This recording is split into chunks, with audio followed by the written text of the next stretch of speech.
নমস্কাৰ, মই প্ৰিয়াংকই আপোনালোকলৈ নতুন এটা ভিডিঅ'লৈ স্বাগতম জনাইছোঁ। ইতিমধ্যে আমাৰ অসমৰ যি বিত্তীয় মন্ত্ৰী অজন্তা নেওগ বাইদেৱে ইতিমধ্যে 2025 আৰু 26 বৰ্ষৰ যি বিত্তীয় বাজেট ইতিমধ্যে ঘোষণা কৰিছে 10 মাৰ্চ তাৰিখে। গতিকে সেই বিত্তীয় বাজেটত আমাৰ অসমৰ ৰাইজৰ বাবে বহুতো ভাল পদক্ষেপ গ্ৰহণ কৰিছে, অৰ্থাৎ ভাল পদক্ষেপ লৈছে আৰু এই পদক্ষেপবোৰকে সাঙুৰাই আপোনালোকক মই সকলো সবিশেষ এই ভিডিঅ'টোৰ মাধ্যমে অৱগত কৰিবলৈ বিচাৰিছোঁ। পোনপ্ৰথমে আপোনালোকক মই অৱগত কৰিব বিচাৰোঁ যে অৰুণোদয় হিতাধিকাৰীৰ ক্ষেত্ৰত অৰুণোদয় 3.0 ক্ষেত্ৰত এইবাৰ প্ৰায় 38 লাখ মহিলাই সেই অৰুণোদয় টকা লাভ কৰিবলৈ সক্ষম হ'ব।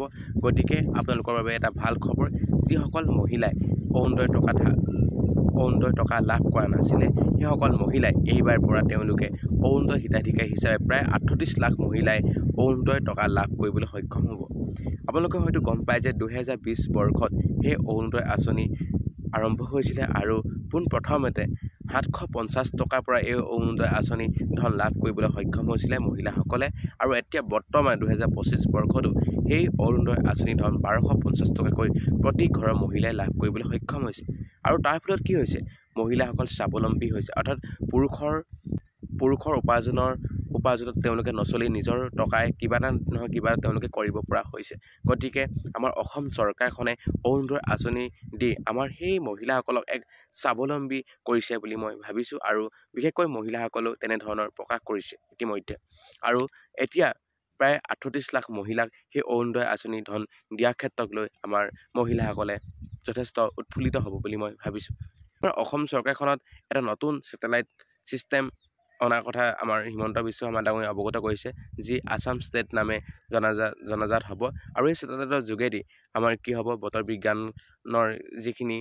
বিজ্ঞান কেন্দ্ৰৰ দ্বাৰা যিখিনি আমাৰ হৈ থাকে বৰ্তমান অৱস্থাত এইখিনি আমি অতি সোনকালে গম পাম। আৰু দৰাচলতে আৰু যিখিনি বাংলাদেশী আমি ইতিমধ্যে গম পাওঁ যে বাংলাদেশী আমাৰ অসমলৈ কিমান ধৰণে সোমাই আছে আৰু তেনে ক্ষেত্ৰত আমি সেই অসমলৈ সোমোৱা বাংলাদেশীক আমি ইতিমধ্যে গম পাম যে কোনসকল কেনি আহিছে কি আহিছে, তেনেধৰণে আমি ছেটেলাইটৰ মাধ্যমে অৱগত হ'ম।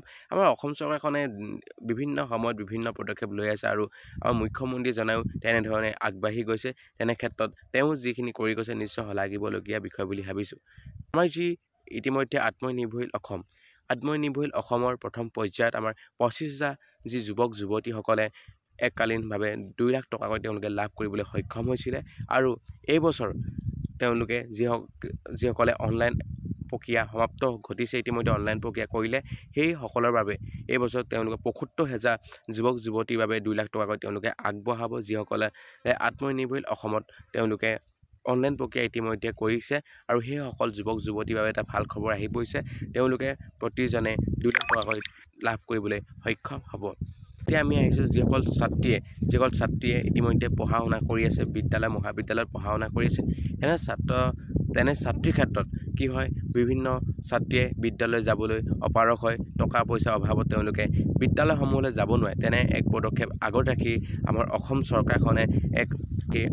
চৰকাৰখনে নিযুত মইনা আঁচনি 2024 বৰ্ষত নিযুত মইনা আঁচনি আনিলে।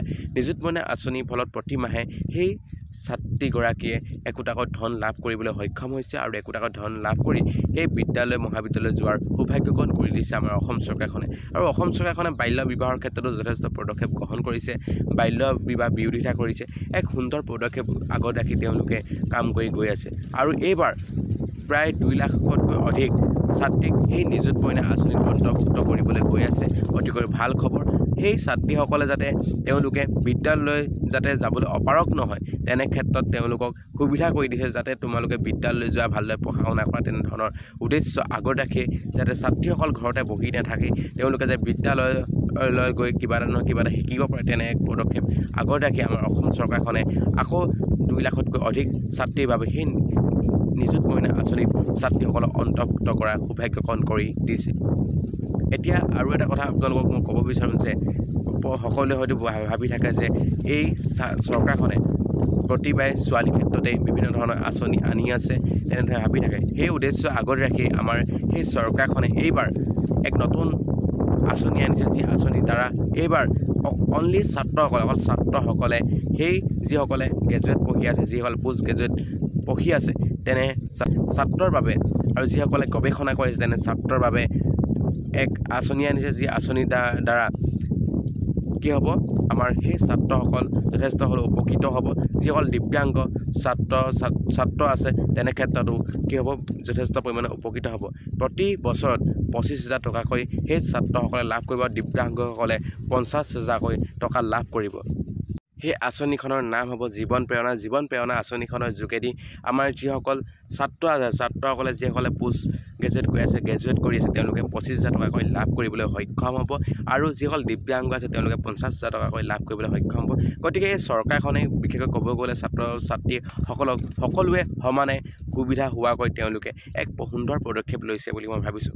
আপুনি হয়তো দেখিছে কেইদিনমানৰ আগতে যি আমাৰ ঝুমুৰ বিনন দিয়া অনুষ্ঠান হৈ গৈছে, আমাৰ বিশ্ব দৰবাৰত প্ৰতিষ্ঠা কৰিছে। যি বিহু আমি যেনেদৰে বিহুক এক বিশ্ব দৰবাৰত প্ৰতিষ্ঠা কৰিবলৈ সক্ষম হৈ গৈছিলে, আৰু তেনেদৰে আমাৰ এই ঝুমুৰ বিনন দিয়া যি এনেদৰে আমাৰ ঝুমুৰ চাহ জনগোষ্ঠীসকলৰ যি ঝুমুৰ এক উল্লেখযোগ্য, সেই ঝুমুৰকো কি হৈছে বিশ্ব দৰবাৰত প্ৰতিষ্ঠা কৰিবলৈ তেওঁলোকে সক্ষম হৈছিলে, আৰু অনাগত দিনত সেই বাগৰুম্বাকো যাতে এক বিশ্ব দৰবাৰত প্ৰতিষ্ঠা কৰিব পাৰে তেনেধৰণৰ পদক্ষেপ হাতত লৈছে। আমাৰ অসম চৰকাৰখনে এটা কথা ক'ব বিচাৰোঁ যে বাৰে ক'ব বিচাৰোঁ যে তেওঁলোকে সকলো ক্ষেত্ৰতে তেওঁলোকে জাতি ধৰ্ম বৰ্ণ নিৰ্বিশেষে সকলোকে সাঙুৰি এক নিৰ্দিষ্ট লক্ষ্যত উপনীত হৈছে, যাতে আমাৰ অসমখন আগুৱাই যাওক, অসমখনৰ এক সুপৰিকল্পিত কাম সুচাৰুৰূপে পৰিচালনা হওক। তেনে ক্ষেত্ৰত তেওঁলোকে অহৰহভাৱে লাগি আছে, আৰু তেনে ক্ষেত্ৰত আমি শলাগিব লাগিব। বিশেষকৈ ক'বলৈ গ'লে আমি যিকোনো ধৰণৰ স্বচ্ছ নিকাৰভাৱে তেওঁলোকে যিসমূহ চাকৰি দিবলৈ গৈ আছে, এক শলাগিবলগীয়া বিষয়। গতিকে আমি অসম চৰকাৰখনক আমি বিশ্বাস কৰি আমিও নিৰ্দিষ্ট কামত আমি অগ্ৰসৰ হ'ব লাগে বুলি মই ভাবিছোঁ। আৰু এইখিনি কথা কৈ আজি মই ভিডিঅ'টো সামৰিছোঁ। ধন্যবাদ। জয় অসম।